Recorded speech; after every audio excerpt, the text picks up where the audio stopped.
नमस्कार विद्यार्थी मित्रांनो, स्वागत आहे तुमचं चालू घडामोडीवाला या युट्यूब चॅनलमध्ये. मित्रांनो, आज दिनांक 31 ऑगस्ट 2025. मित्रांनो, पोलीस भरती, सरळ सेवा, बँकिंग, TCS IBPS मार्फत घेतल्या जाणाऱ्या परीक्षा, MPSC UPSC किंवा इतर सर्व स्पर्धा परीक्षा जसं की staff selection commission, group C, group D यामध्ये विचारले जाणारे करंट अफेअर्सचे जे प्रश्न आहेत, चालू घडामोडीचे जे प्रश्न आहेत, त्याचा एकही मार्क कुठे जाणार नाही याची ग्वाही तुम्हाला चालू घडामोडीवाला देत आहे.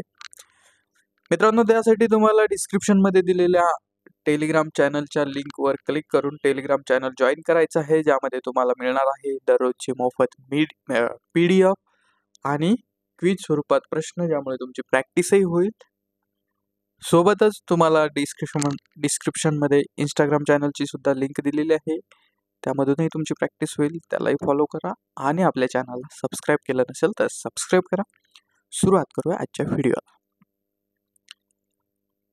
आजचे दिनविशेष एकदा बघूया. बघा, आज आहे स्वभाषा दिन, जो मोल्दोव्हा या देशामध्ये साजरा केला जातो. स्वातंत्र्य दिन आहे त्रिनिदाद व टोबॅगो किर्गिझिस्तान नावाचे, ते अवघड आहे च्या देशाचा स्वातंत्र्य दिन आहे. ठीक आहे. तर जागतिक स्टॉप साइन डे सुद्धा आज आहे. तर हे एक जनरल ओव्हरव्ह्यू ठेवा. चला वळूया आजच्या पहिल्या प्रश्नाकडे. आजचा पहिला प्रश्न आहे, अखिल भारतीय वक्ता परिषद 2025 कोणत्या शहरात आयोजित करण्यात आली? आणि या प्रश्नाचं उत्तर आहे पर्याय क्रमांक 2, नवी दिल्ली. पुढचा प्रश्न, नमस्ते योजना कोणत्या मंत्रालयाद्वारे संयुक्तपणे राबवली जाते? आणि या प्रश्नाचं उत्तर आहे पर्याय क्रमांक 2, सामाजिक न्याय मंत्रालय आणि गृहनिर्माण मंत्रालय. बघा, प्रश्न क्रमांक 3, 14वा मैत्री लष्करी सराव भारत आणि कोणत्या देशांमध्ये होणार आहे? तर हा होणार आहे भारत आणि थायलंड या देशांमध्ये मैत्री लष्करी सराव 14वा. पुढचा प्रश्न, प्रश्न क्रमांक 4, 2025 मध्ये नेपाळ कोणत्या आंतरराष्ट्रीय संस्थेत सामील झाला आहे? तर नेपाळ झालेला आहे IBCA या आंतरराष्ट्रीय संस्थेत सामील झालेला आहे.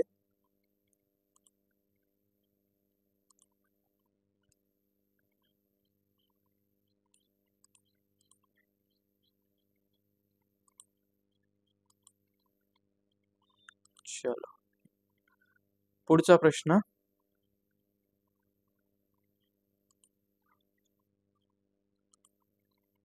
प्रश्न क्रमांक 5, जागतिक जल 2025 सप्ताहाची थीम काय आहे? जागतिक जल सप्ताह 2025 हे थोडस उलटपालट झालंय. जागतिक जल सप्ताह 2025 ची थीम काय आहे? तर जागतिक जल सप्ताह 2025 ची थीम आहे हवामान कृतीसाठी पाणी. पर्याय क्रमांक 3 असं याचं उत्तर आहे. चला पुढचा प्रश्न बघूया. प्रश्न क्रमांक 6, डायस्पोरा राजस्थानी दिन कोणत्या दिवशी साजरा केला जाणार आहे? तर हा साजरा केला जाणार आहे 10 डिसेंबर रोजी. पर्याय क्रमांक 2 असं याचं उत्तर आहे. बघा, प्रश्न क्रमांक 7, ऑपरेशन संस्कार कोणत्या राज्यातील पोलिसांनी सुरू केले आहे? तर हे सुरू केलेले आहे राजस्थान राज्य पोलिसांनी, राजस्थान राज्यातल्या पोलिसांनी ऑपरेशन संस्कार, गुन्हेगारांवर संस्कार करण्यासाठी. ठीक आहे. प्रश्न क्रमांक 8, भारतातील पहिले IGFTCH म्हणजे IGF टेक हब कुठे सुरू करण्यात आले आहे? तर हे सुरू करण्यात आलेले आहे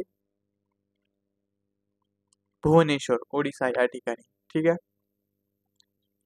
चला पुढचा प्रश्न, प्रश्न क्रमांक 9,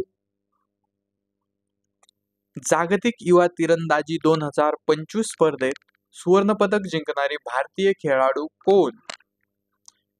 चिकिता तनिपार्थी असं या खेळाडूचं नाव आहे. पर्याय क्रमांक 3 असं या प्रश्नाचं उत्तर आहे.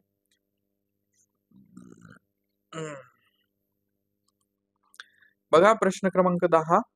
92वी घटना दुरुस्ती 2003 नुसार 8व्या परिशिष्टात, खूप महत्वाचा प्रश्न आहे, 92वी घटना दुरुस्ती 2003 नुसार 8व्या परिशिष्टात कोणत्या भाषांचा समावेश झाला?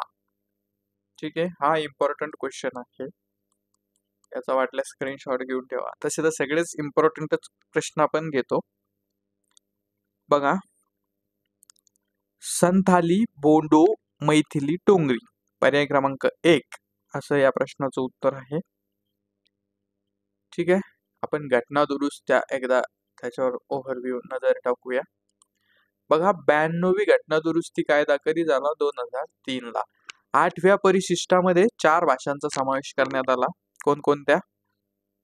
बोडो, डोंगरी, मैथिली आणि संथाली यांना 8व्या शेड्यूल मध्ये जोडण्यात आलं. अधिकृत भाषा 18 आधी होत्या, नंतर 22 झाल्या, 4 वाढल्यामुळे. ठीक आहे, तर हे महत्वाचं आहे. आता 92 नंतर 95वी घटना दुरुस्ती ही एक महत्वाची, जी 2009 ला झाली. त्याच्यामध्ये अनुसूचित जाती जमातीचं आरक्षण 10 वर्षांनी वाढवण्यात आलं.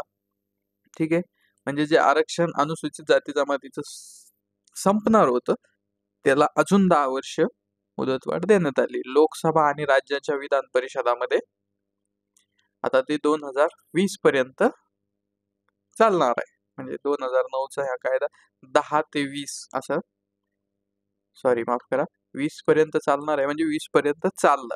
आता 2020 तर होऊन गेलं, 25 चालू आहे.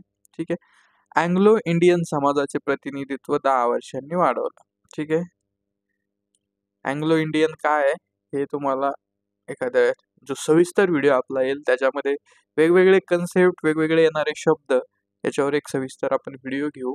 एखाद्या वेळी तो रविवारी पण अपलोड होईल, म्हणजे तुमच्या सगळ्या कन्सेप्ट क्लिअर होईल.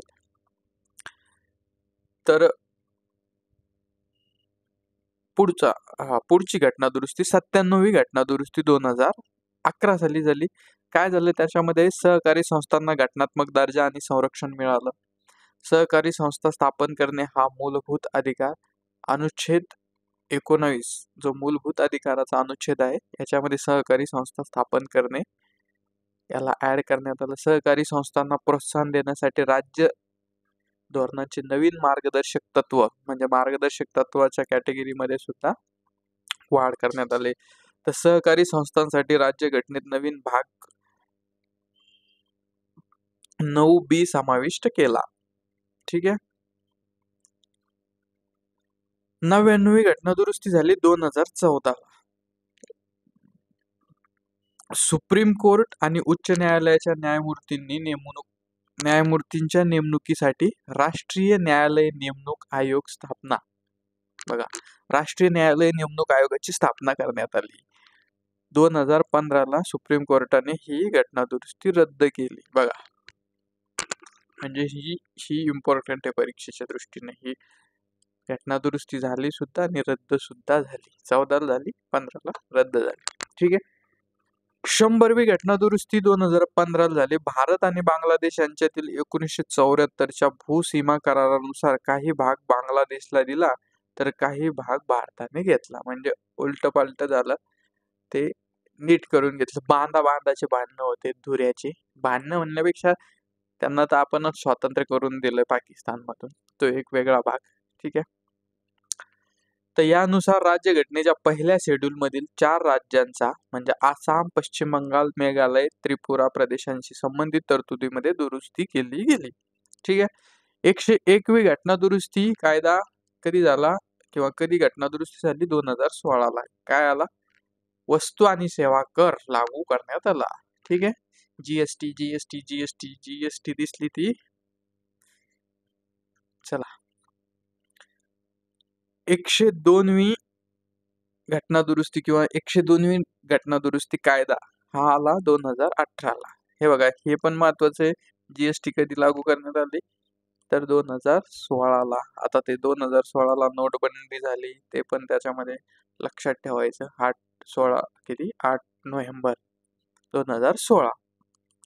आणि हे 101 रुपयाची दक्षिणा देऊन जीएसटी चालू केली, असं ही ट्रिकनं तुम्ही ध्यानात ठेवू शकता. ट्रिकचं हे आपला व्हिडिओ लवकर येईल. चला पुढचं. 102वी घटना दुरुस्ती कायदा 2018. तर 1993 मध्ये स्थापन झालेल्या राष्ट्रीय मागासवर्गीय आयोगाला म्हणजेच NCBC घटनात्मक दर्जा देण्यात आला. ठीक आहे. सामाजिक आणि शैक्षणिक दृष्ट्या मागास वर्ग ठरवण्याचा अधिकार राष्ट्रपतींना देण्यात आला. EBC ज्याला आपण म्हणतो. तर ह्या झाल्या आपण काही घटना दुरुस्त्या पाहिल्या. आणखी काही महत्वाच्या 2-3 घटना दुरुस्त्या एकदा आपण नजर टाकू. आरक्षणाच्या संबंधित आहे. आरक्षणाचा मुद्दा सध्या चाललाय जोरामध्ये. तर 103वी घटना दुरुस्ती 2019ला झाली. EWSचं 10% आरक्षण, इकॉनॉमिकली वीकर सेक्शन या कॅटेगरीतून 10% आरक्षण देण्यात आलं. 104वी घटना दुरुस्ती कायदा 2020ला झाला किंवा घटना दुरुस्ती 2020ला झाली. तर अनुसूचित जाती जमातीचे आरक्षण 10 वर्षांनी वाढवण्यात आलं. बघा, आधी 10 वर्षांनी वाढवलं होतं 9ला, 9 ते 10 ते 20. आता परत आणखी 10 वर्ष वाढवलं 20 ते 30 पर्यंत. कशासाठी? लोकसभा आणि विधान परिषदमध्ये अँग्लो इंडियन समाजाचं राखीव प्रतिनिधित्व या ठिकाणी बंद केलं. हे इम्पॉर्टंट आहे. इथं 2 सदस्य खासदार अँग्लो इंडियन म्हणजे काय हे तुम्हाला सांगूनच टाकतो. ज्यांचा जन्म इथे झाला पण ज्यांचं मूळ हे याचं आहे, इंग्लंडचं आहे, किंवा जे आपल्यावर राज्य करायला आले, जे इंग्रज आले होते, त्यांचे काही वंशज पुढचे इकडेच थांबले आणि पुढचा वंश इथं सुरू झाला. तर असा एक समाज या ठिकाणी आहे. ठीक आहे. त्यांना त्यांचे 2 राखीव प्रतिनिधी लोकसभेत निवडले जायचे, तर ते आता 2020 पासून बंद झाले. ठीक आहे. 105वी घटना दुरुस्ती कायदा 2021 सामाजिक आणि शैक्षणिक दृष्ट्या मागास म्हणजे SEBC यादी तयार करण्यासाठी राज्य सरकारांचे अधिकार दिला आणि ती यादी केंद्रीय यादीपेक्षा भिन्न असू शकते. है ना? म्हणजे प्रत्येकाला सेपरेट यादी तुम्ही करायची. केंद्र सरकार त्यांची बनवणार, राज्य सरकार यांची बनवणार, मग नंतर तिला कोलॅबरेट करून एकत्र यादी बनवायची.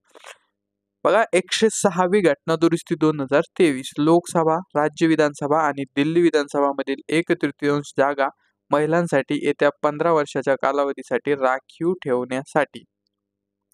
ही एक खूप महत्वाची घटना दुरुस्ती आहे 2023 मध्ये झालेली. बघा, लोकसभा, राज्य विधानसभा आणि दिल्ली विधानसभा. आता तुम्ही म्हणसाल राज्य विधानसभा घेतल्यावर दिल्ली विधानसभा का घेतला?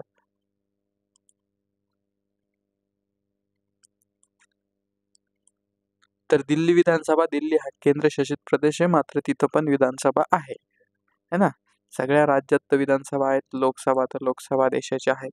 तर 1/3 जागा म्हणजे 1/3 33% आरक्षण हे या ठिकाणी आहे, लागू करण्यात आलेला आहे. कधी? 2023 पासून. हे एक महत्वाचा निर्णय आहे. ठीक आहे. तर आता वळूया पुढच्या प्रश्नाकडे. तर प्रश्न क्रमांक 11. बॉक्सिंग फेडरेशन ऑफ इंडियाचे अध्यक्ष कोण आहेत? तर याचे अध्यक्ष आहे अजय सिंग. पर्याय क्रमांक 2. बघा, प्रश्न क्रमांक 12. इस्रोने गगनयान मोहिमेअंतर्गत कोणती चाचणी यशस्वी केली? IADT-01 ही चाचणी इस्रोने गगनयान मोहिमेअंतर्गत यशस्वी केली.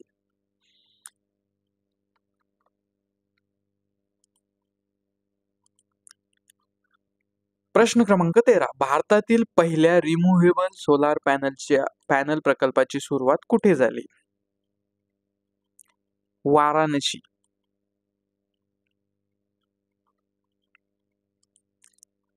प्रश्न क्रमांक 14. आशियाई open short track speed skating trophy 2025. बघा, short track speed skating trophy 2025 चे आयोजन कोणत्या राज्यात होत आहे? तर हे होत आहे छत्तीसगड आणि उत्तराखंड या 2 राज्यांमध्ये. ठीक आहे. आणि आजचा शेवटचा प्रश्न, प्रश्न क्रमांक 15. राष्ट्रीय मीडिया व मनोरंजन परिषदचे अध्यक्ष कोण आहे? तर हे आहेत गौरव बॅनर्जी. ठीक आहे. हे बघा, अलीकडच्या काळात झालेल्या महत्त्वाच्या नियुक्त्या आपण बघूया. बघा, Ajay Singh boxing federation of इंडियाचे अध्यक्ष, सतीश गोलच्या दिल्लीचे पोलीस आयुक्त, Srinivasan K Swamy advertising agencies असोसिएशनचे अध्यक्ष, Rajiv Pratap Rudy constitution club of इंडियाचे सचिव, Ravi Narayanan SMFG India credit MD आणि CEO, आणि गौरव बॅनर्जी राष्ट्रीय मीडिया व मनोरंजन परिषदचे अध्यक्ष. ठीक आहे, तर याबरोबर आजचा व्हिडिओ संपला. व्हिडिओ शेवटपर्यंत बघितल्याबद्दल धन्यवाद. मोफत PDF साठी डिस्क्रिप्शनमध्ये दिलेल्या टेलिग्राम चॅनलच्या लिंकला क्लिक करून ग्रुपमध्ये जॉईन व्हा. आपली सरकारी नोकरी पक्की करा. भेटूया उद्याच्या व्हिडिओमध्ये. Thank you so much.